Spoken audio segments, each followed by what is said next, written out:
Hey guys, good afternoon to you. Sorry for the slight delay getting things started today. I was having trouble with my studio lights, so that's why I'm a little yellow, a little washed out. There's just like a single bulb in here, but I'm going to endeavor to fix that for tomorrow.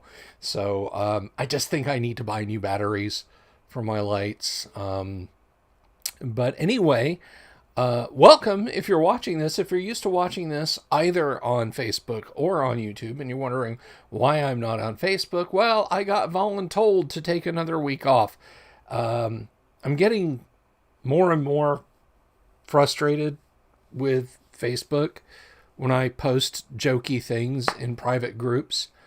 It tells me that there's a lot of people out there who can't take a fucking joke, be it the powers that be at Facebook or the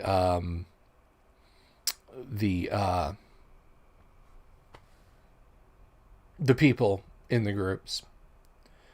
YouTube seems a lot more flexible. YouTube is awful in its own way, but at the very least, you know, I can still stream here without too much effort. But anyway, thank you for joining the stream.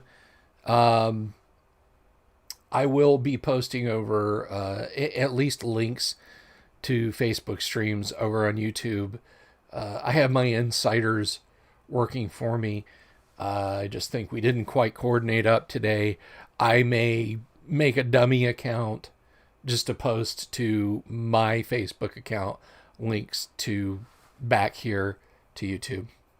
So, and yes, Simile, you're right. Shenanigans, lots of flavors of trash exist. You're 100% right. So we had a pretty good show last Friday. Don McVitie was on. That was a lot of fun. Don's an old, good friend of mine. And speaking of shows, I want to thank everybody from the bottom of my heart. We're now up to, let me look here. I think we're at, I think I've got 610 subscribers now. At least I hope that's, yeah, 610.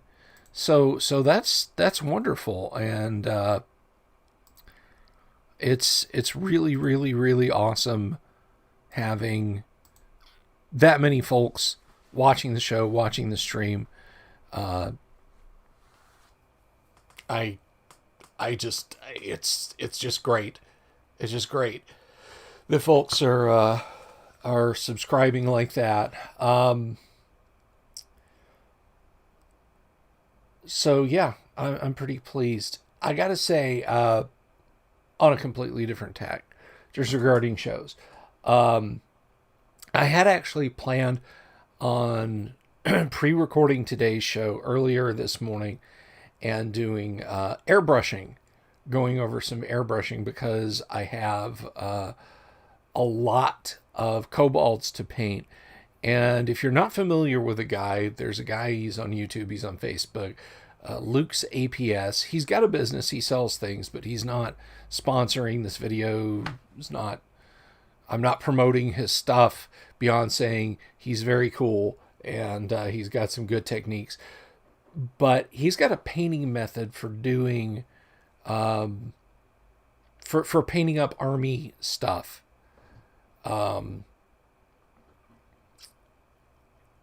And he goes through and he's able to paint 40 Reaper Bones kobolds in like an hour. It's insane.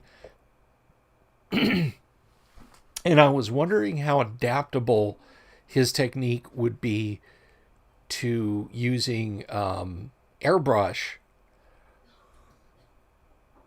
if I had some substitute for the army painter paints that he uses in the video.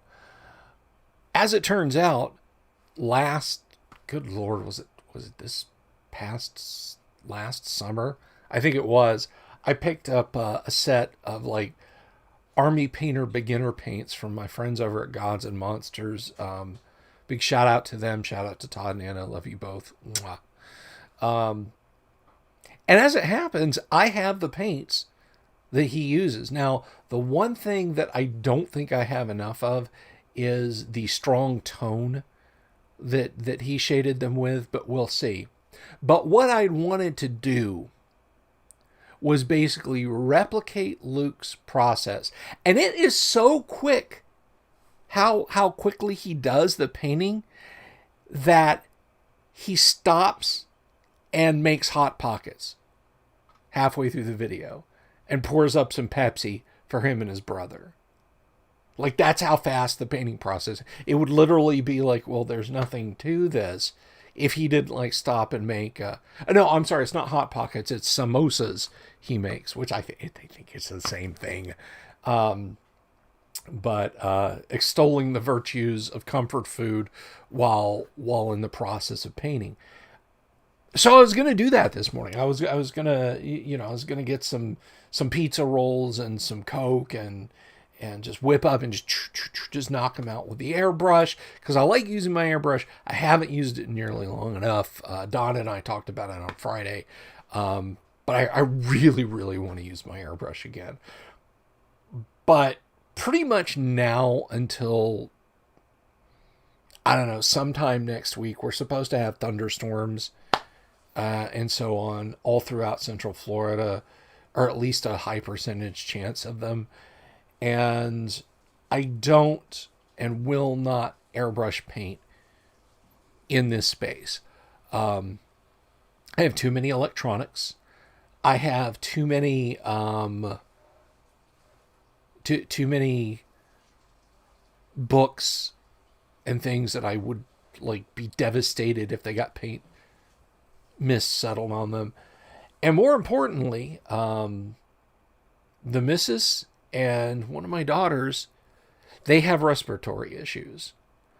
And so, yeah, I'm not putting, even if I can wear a mask while I do it, I'm not putting polymerized or aerosolized polymer mist in the air in my house. I'm not going to do it. My man cave here, despite the fact that basically I'm in half of a garage that was converted over to living space, is still on the same air circuit as the rest of the house. I have air conditioning back here, and there's a return vent in the door, so it would get in the air cycle and potentially cause them some discomfort at the very least. So I was going to do it outside, but again, thunderstorms and just not really able to make it happen, and that made me sad. So we're just doing kind of off the cuff this morning is my plan. But we will be doing some painting. On Thursday, I'll be doing paint class, and as I said, I will be painting up the Grenadier Hirelings. We'll be continuing on doing the Grenadier Hirelings that I have been working on, and it's going to be fun because now that the pieces are, the hands and the faces are all done, we're going to come in and we're going to flesh wash. Everybody's going to get a flesh wash. And once the flesh wash is done, we're going to start hitting the highlights on those skin areas with the first layer will be tanned skin, and then we're going to dry brush on tanned highlight. How far in the process that'll get with this many miniatures, we'll have to see, but it's a series, and I'm not going to stop this. Unlike the elf, which I started painting up and then I haven't returned to. I'm bad host, sorry. I'll go, we'll go, we're going to take these guys all the way to the end, whether it's, 6 months or however long or 6 weeks rather, or 2 months or 3 months, or however long it takes to paint. No matter how tempted I am to just grab them and start painting them, I'll do them with you guys, and we'll work the whole process together. And so that'll be Thursday.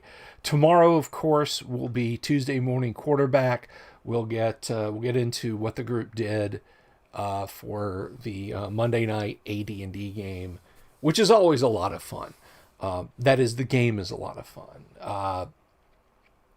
So, and I think the recap is kind of fun too. So that's Tuesday and Thursday.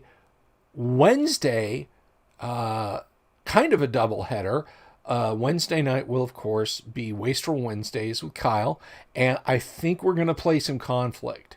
I'm pretty sure we're going to play Kyle's role-playing game that he's working on, titled Conflict, which is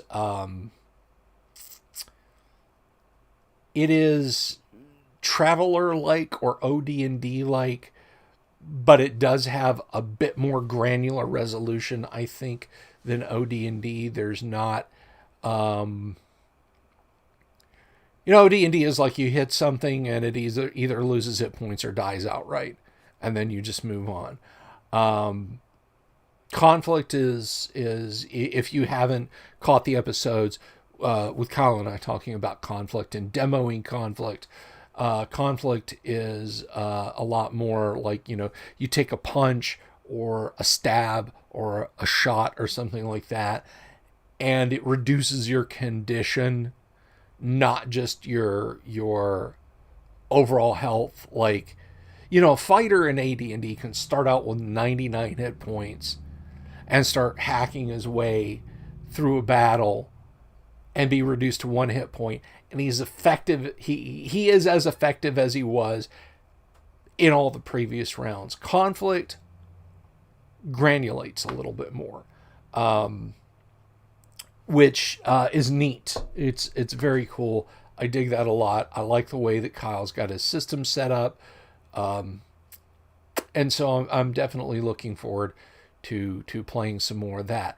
And then later Thursday night, I will be joining Jayashiro Finney for my third week of just talking about RPG stuff in general, tall tales of the industry, and just general BSing about RPG sorts of things. I like talking to Mr. Finney. It's a lot of fun, and if I had to wager a guess, I'd say I picked up not just a few viewers who came from over there. So if you're watching this now and you started watching, or you caught me first on Jayashiro Finney's live stream, and you decided, hey, I'll subscribe, thank you so much. Thank you very, very, very much. It's a lot of fun. He's a wild dude, and I really enjoy being on his live streams.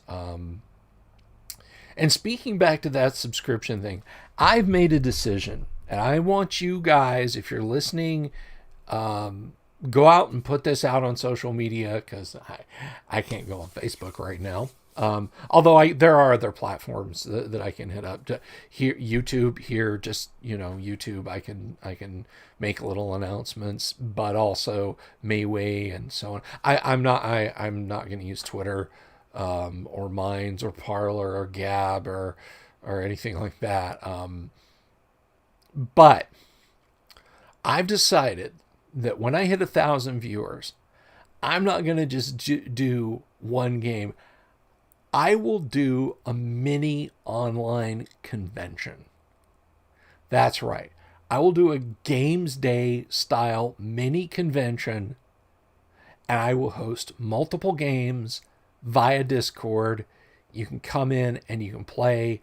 Tentatively, it's going to be Twilight 2000, Original D&D, Gamma World, and Tales from the Loop.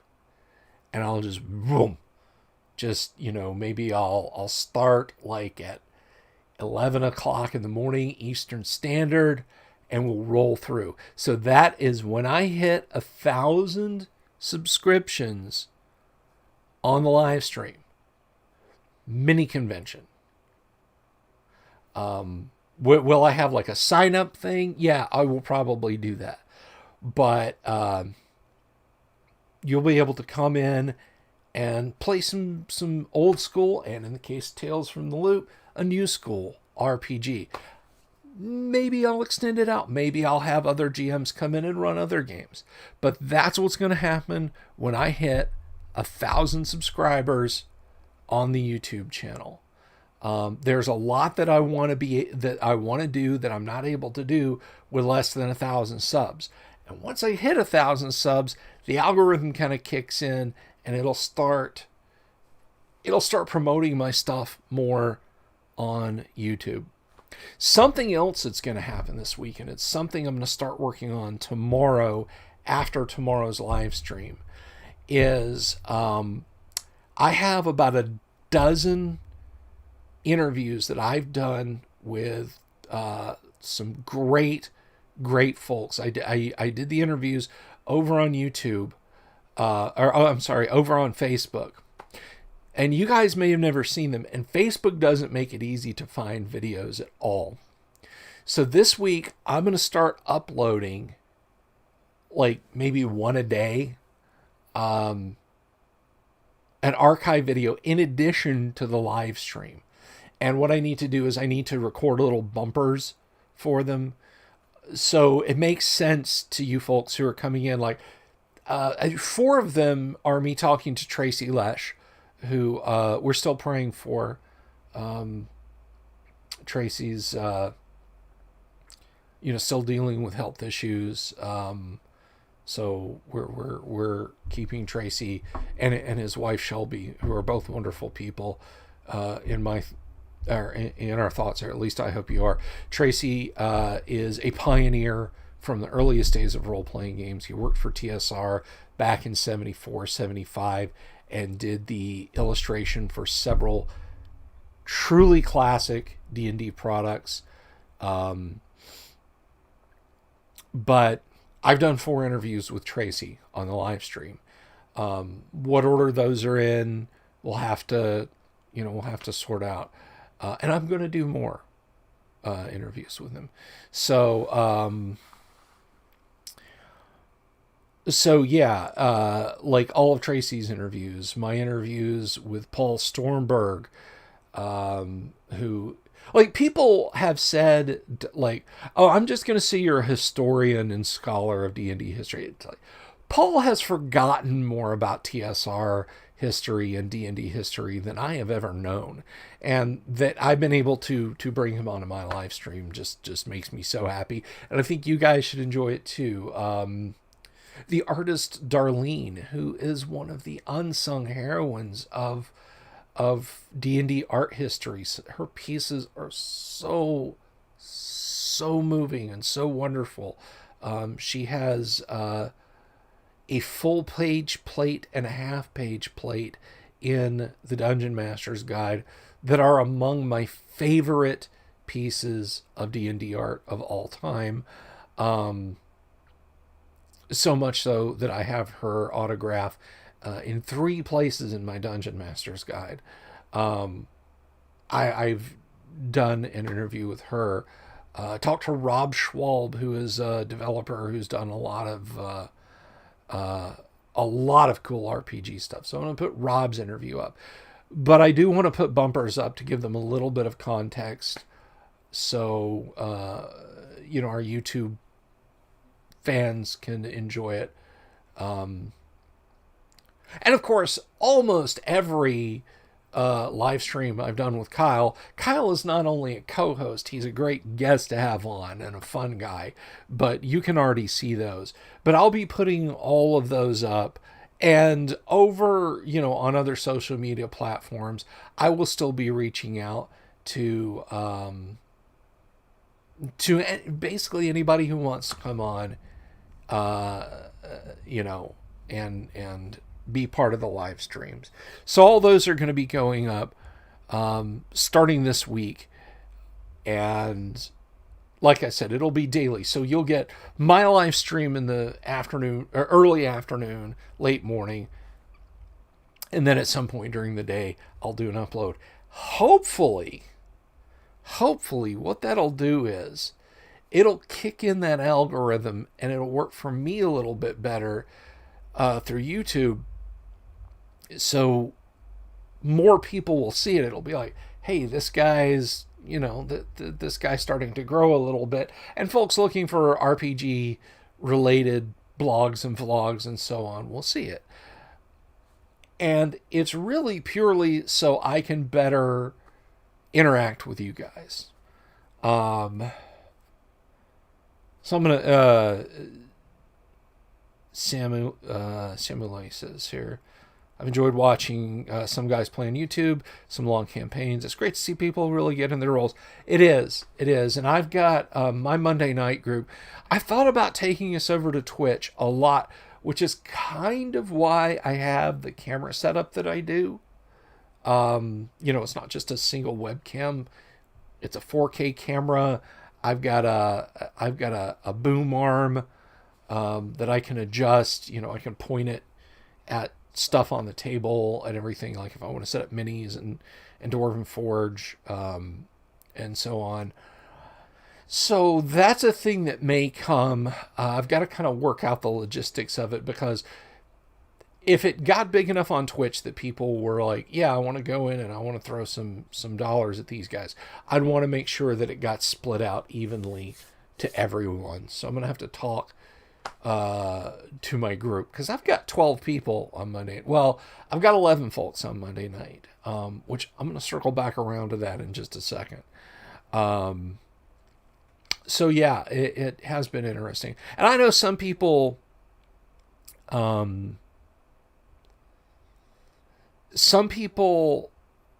like watching people play RPGs is like watching paint dry. Other people just like dig it a lot. Like, holy crap, I really want to see that. But I know there's an audience out there for it. Anyway, to get back to Simile, I practically got a virtual one-on-one guest here. The Lovecraftian literature has been something really great to get into. I've yet to read the other people from his circle other than Howard, though Howard is my favorite author from the two. Yeah, HPL. I definitely think for overall fantasy fun, Howard is the better of the two authors. HPL can be dense. Like, I got halfway through the Dream Quest of Unknown Kadath before I realized that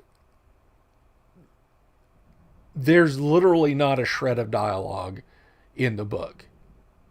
It is just all a running narrative. But Dream Quest of Unknown Kadath is a pretty interesting story. In places, it's almost a dungeon crawl, but the same can be said of a lot of authors, and I mean that in a good way about Dream Quest. And I meant to say the same can be said of a lot of other HPL stories. Surely at the Mountains of Madness is, once Danforth gets down into underneath the ruins of the Elder Things city, that's a dungeon crawl. So much of it is. And one of Lovecraft's more amusing stories is HPL. He didn't travel much, but he actually frequented Central Florida, like around my neck of the woods. He had friends that lived over in DeLand, which is like a 40-minute drive from where I am. I think that's kind of cool. But he wrote, was it The Voice from the Tomb? Or no. It was the Statement of Randolph Carter, which is kind of a dungeon crawly one. Although we literally play a game of telephone to find out what's going on. But now Howard, as far as Lovecraft, in one of his papers said, like, he hated tabletop games. Not that in the 1930s there was, but like he was talking about Pachisi and card games and things like that. But yeah, he was like, greasy little paper pasteboard counters moving around on on a mat, like, just left him cold. He thought it was dull and dumb. So I think D&D and even Call of Cthulhu would probably have left him just a little, whatever. There's no telling with Howard. Howard was a guy who would, like, get on a horse and ride out into the desert and sit under the sun, like, all day to come up with ideas for stuff. I don't know how Howard would have been about sitting inside. Now, I know that Dave Wesley's proto fantasy game, his Hyborian Age games, were set ostensibly in Conan. But again, Howard having taken his own life, we just don't know.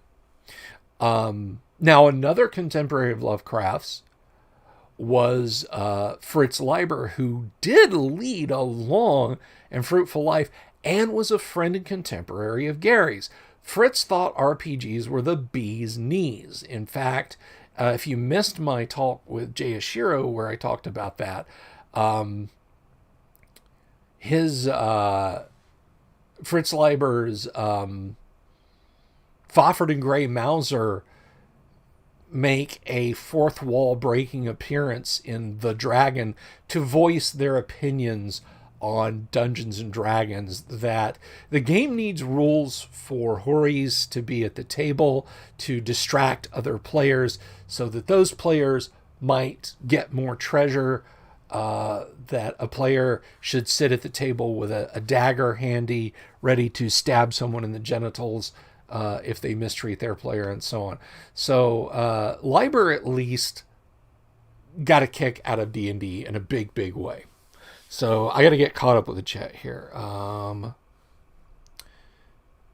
hello, Aurora. Hi, you snuck in there. Aurora Williams. She is in my Monday night game. One of my longest term players. I dragged her kicking and screaming and back in 2014, I think. Sometime around then. I'll have to go look. But yeah, Aurora's been gaming with us on Monday nights in some capacity for almost 7 years now, which is loads of fun. Hi. Paul Bacleda says, Conan is a pretty big sword and sorcery influence. Well, yeah. Yeah, no, I don't go there. Lovecraft did one or two truly tongue-in-cheek, like make you laugh kind of stories. I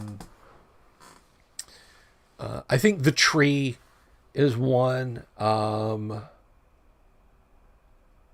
I don't know. I kind of think the statement of Randolph Carter is a little bit of fun.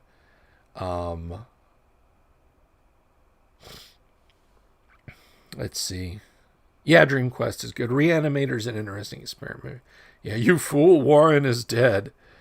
Clark Ashton Smith's stuff is really interesting. If you want to read Lovecraft that's got like big damn heroes in it, something I really, really recommend is Brian Lumley's series.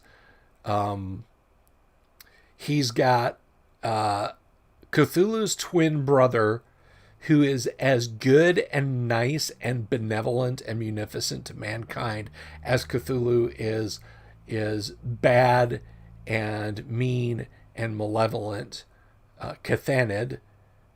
And the only difference, get this, is Cathanid has like a slight golden glow to his eyes. And he lives in Elysium, not Relay. But he has this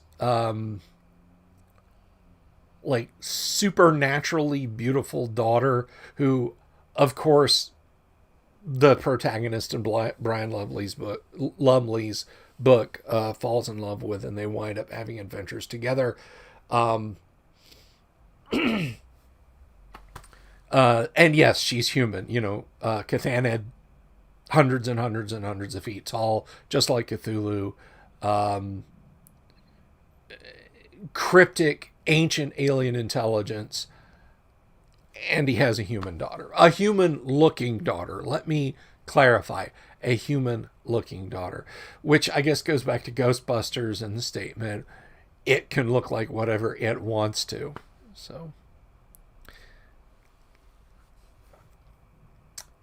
Aurora says, was looking for a background video and saw you streaming. Yes, well, here I am. It's nice to know that YouTube is still putting the word out about me. Although I know you're subscribed to Aurora, and I do appreciate that quite a bit. So yeah, there's a lot of stuff in the Old Masters that's worth reading. But I mean, if I had to pick a go-to for the older authors in AD&D, it would be a coin toss between Liber and Poul Anderson. Now, if you haven't read any Poul Anderson, do yourself a favor and go read some Poul Anderson. His stuff is a riot. And if you're wondering where like Gary got the idea of mashing up like ray gun science fiction and not ray gun science fiction and swords and sorcery, or at least medieval stuff, The High Crusade is the book you want. And it's proof positive. Well, it's proof, but at least it's a presentation that folks in medieval times could adapt very quickly to new technologies.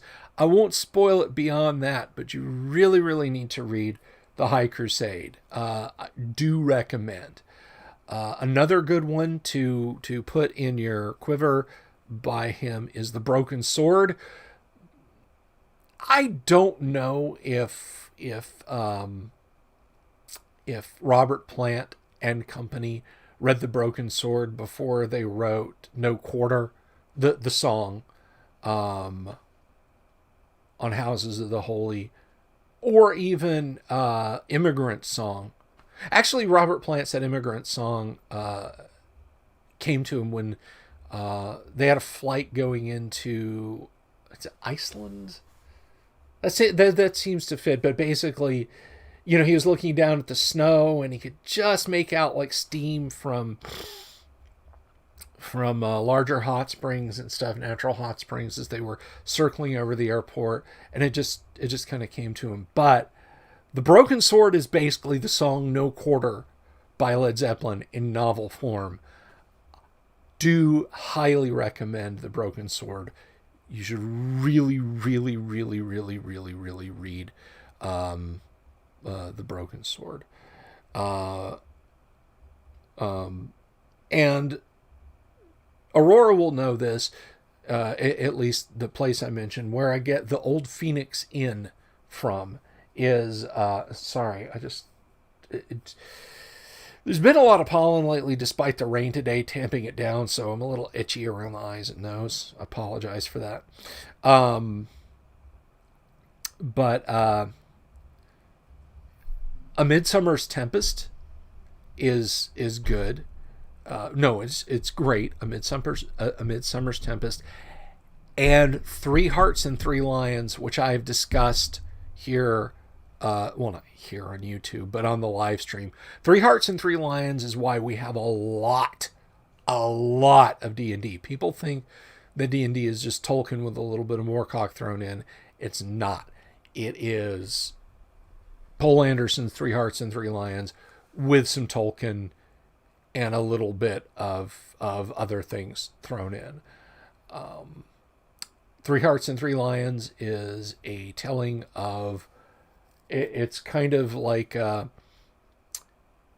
Connecticut Yankee in King Arthur's court meets the story of Holger the Dane.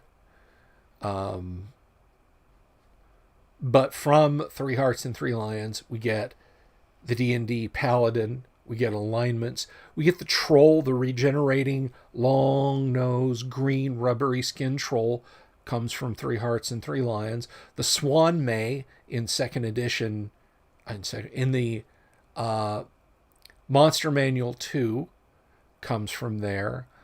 So does the Nixie So many great things come from Three Hearts and Three Lions. Grab yourself a copy, be it a Kindle version. Always own your books. Always own physical copies of your books. Please always do that. But, pick one up and give it a look. And now I got to catch up with the chat again. Horror Babble channel on here does some great readings of all these guys. Well, then I'm going to check it.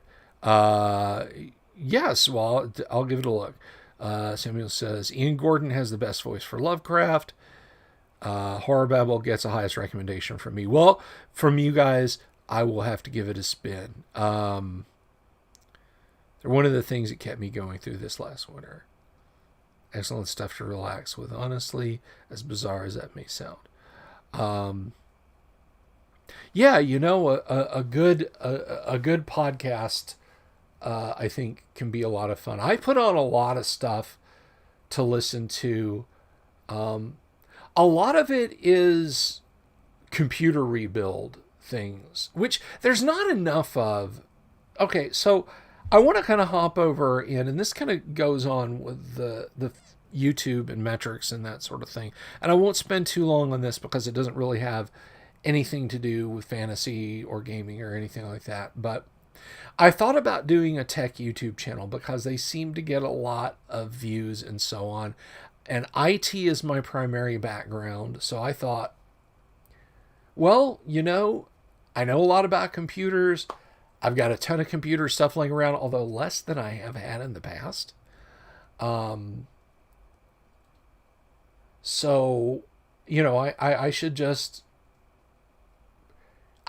do like budget PC builds and so on, and grab the occasional cheap video card off of YouTube or off of eBay. As I was formulating this idea, the computer world went absolutely frickin' bonkers. For those of you who know a little bit about computer parts, so I have a 4th gen i7, 16 gigs of DDR3 memory, and a GeForce GTX 1650 Super in my machine. I bought that 1650 Super last summer for around $168 on Amazon. Those cards are now north of $500. The little streaming PC that's going over here is also a 4th gen machine, but it's got 8 gigs of RAM in it. And it's got a GT 1030, which in this combo can just play some games.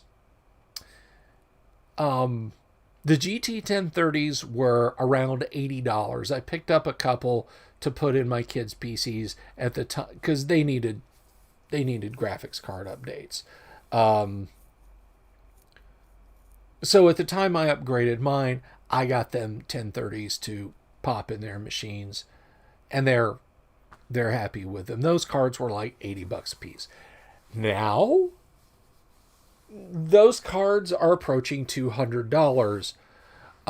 The so cheap I couldn't give it away GeForce GTX 760 Super that is in the machine that this computer down here replaced, that went from, again, 25 or $30 on eBay, not worth trying to sell. Now that card is selling for around $70 or $80. It is a 7-year-old video card. The point of all this is there is no budget PC building anymore. Like, I would put on videos, like if I was painting, I would find a video that was somewhat contemporary of somebody doing a build challenge on a PC and building a decent-ish gaming PC for $75 or $100. Well, I watched everything like that was out there, but there's no new supply of them because there is no building a PC for $70 or $80. There's not. Everything is insanely overpriced right now. So, if I started up a channel and went through and said, okay, get yourself a Dell Optiplex 2070 or a 3070 like I've got, or I'm sorry, 3020 like I've got, and throw in a video card, and they're bang for around, $150, you can have gaming machine. You can't, because you can't get the cards. And now the trickle down effect that scalpers are pulling is starting to hit other things too. Now the $90 Optiplex is now $150 or $200. So me doing a tech channel saying, yeah, I built this system for this much money, would just lead people to say, that's nice for you. I can't buy that. A second gen i7 and a GTX 760 is $400 or $500. There is no budget build anymore. So I've run out of tech channels to watch. But one thing that I haven't run out of watching or listening to is our car guys. I don't mean like, okay, here I am like putting a bass booster in my WRX. I mean guys like Vice Grip Garage, Junkyard Digs, Thunderhead 289, Dylan McCool, Cars and Cameras, Gold Dust or Rust. Those guys, let me tell you something. If you ever play a post-apocalypse game and you're like, no, your characters are on their feet, cars are all sidelines and they're just piles of rust sitting here and there, you better have players who don't watch these videos, or if they do, a damn good reason as to why cars wouldn't be operable. These guys who are like just young dudes buy like cars for $100 that have been sitting in a floodplain field for 25 years, 30 years. And they go to get the cars with a battery charger, spark plugs, ATV, or ATF rather, and a can of bad gas. And I would say 7 out of 10 times they drive the vehicles out. It's 45 minutes of absolute magic watching these guys take these cars that, like, if I just saw it, it'd be, yeah, well, that thing's a chicken coop. It's never going to drive again. And by the end of the video, they're blitzing down the road at 70 miles an hour in a car that's been sitting for 35 or 40 years. That's a lot of good stuff to have online in the background. The only thing about videos like those, or even the computer videos, is a lot of times they'll say, okay, now look at this. Okay, let me just show you how to advance the timing a little on this. And you got to stop and look up. So if you're painting, it's like, oh, I got to stop and look, Now I got to go back to painting. So something like a fantasy read through like Horror Babble would be mo better for doing like hobby stuff or just puttering around my office cleaning and straightening. Got to shop around, it seems. Never built one, and my friend of mine does. Yeah. I mean, the only way to get a GPU at a decent price is basically to turn on notify me on Newegg or something like that. Just let me know when you guys get one in stock, and then just roll the dice and try and grab it. But even Amazon and Newegg are getting into the scam prices now. It's like a video card that should cost $400, they're charging like $899.99 for. So yeah, it's always great to have lots of stuff to listen to, and thank you guys for Horror Babble. And I hadn't heard of it, Aurora, so I will definitely give that a listen in the future. So going on today, unfortunately, well, at least until tonight, not a lot of gaming related stuff happening. Like I said, the rain shut down the airbrushing. I'll probably putter around my office and try and get a few things squared away. The thing about my office is that it is also the laundry room. This used to be a single car garage. There's a wall over here, which I panned the camera around in past episodes. But there's a wall over here to my left that divides the garage basically laterally in half, with the far half of it being like for yard tools and that sort of thing. Well, if you know about garages, you pull your car in and then there's like a step up that goes into the kitchen or into somewhere in the house. And typically that step is where laundry and stuff is. Well, that's where my laundry is. So I've got to get caught up on laundry because there's things that are kind of starting to pile up out that door and all. So I won't be doing any super fun gaming related things today, but I will, I'll survive. I've got stuff to listen to while I do it now. Horror babble to check out. I wouldn't hate like some fantasy reading too. Again, like some Fritz Leiber or something like that. This summer I've got some reading. I want to get into Jay Ashiro's books, but I also I missed my winter read through of The Lord of the Rings. I fully intended to read The Lord of the Rings this past winter. It's a fall winter read for me, and it usually takes a week or two now as an adult to get through it. Sometimes a little bit longer, sometimes as much as a month to get through The Lord of the Rings. But I like it as a fall winter read because when I was a kid, I read The Hobbit.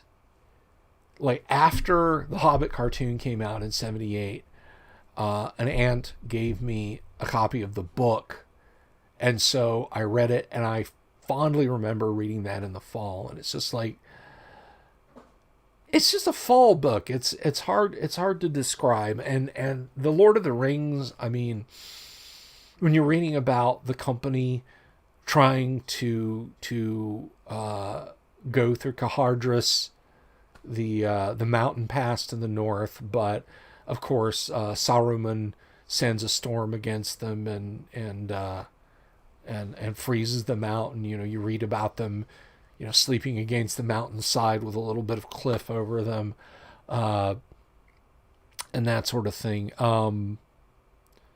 It inspires thoughts of winter. Even the desert, the horrible desert there, the plain of Gorgoroth in Moria. I'm still firmly of the winter mindset when I read The Lord of the Rings. But on the flip side, the Fafhrd and Grey Mouser stories, the Lankmar books are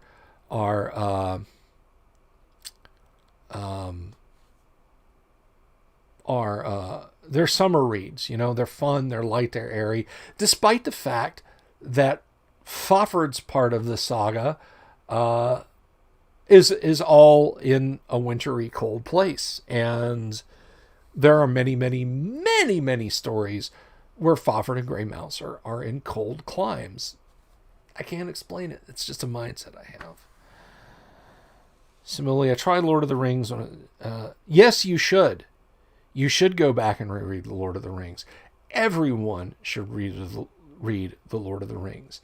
Read it until you enjoy it. Read it until you like it. I mean, to call it an important book is just,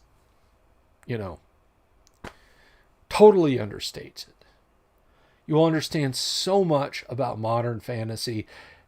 And to be honest, it creates such a standard that anyone like low fantasy, like Conan or Fafhrd and Grey Mouser or any number of standalones, they're just such a polar opposite to The Lord of the Rings that reading The Lord of the Rings doesn't take me out of reading those books. But man, anybody else who's trying epic fantasy, I'm just like, look, you're not J.R.R. Tolkien. I hate to say that. That sounds awful of me, but it's just it's true. It's true. Um, so yeah, I've got a lot of summer reading to catch up to, but I wouldn't hate it if there was a stream I could find somewhere of the Fafhrd and Greymaster stories properly, not just someone just reading the pages. That's what I can do. But a voice given to it. But yeah, so that's just some stuff I gotta get. I gotta get around to getting done. Um, as I said, tomorrow we'll be catching up on what went down in tonight's. Pardon me. In tonight's AD&D game. The group is no longer in White Plume Mountain. We've spent a couple of weeks sorting through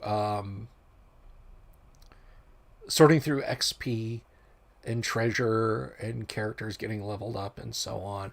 There's modules that I still really want to run. There's a series of modules that I want to run, but I don't want to tip my hand too much. I don't want to give away too much about what I'm hoping to get running soon. But we'll see. We'll see how that works out. And with that, I think I'm going to go ahead and wrap up for today. Thank you, everybody, for stopping by. I think I had more engagement and chat today than I have had in a long time. Thank you, Aurora, for swinging by. Thank you, Simuli. And absolutely thank you to Paul. Paul, we appreciate you stopping by as always. I will see you guys tomorrow afternoon, Wednesday evening, and then late Wednesday evening, I believe I will be on Jay Ashero Finney's live stream, and then Thursday we'll have painting, and then Friday, I don't know, we'll just have to see. So you guys take care. I love you all. Have an absolutely fantastic day, and I'll see y'all tomorrow. We'll set it for around the same time, okay? All right. Peace, everyone.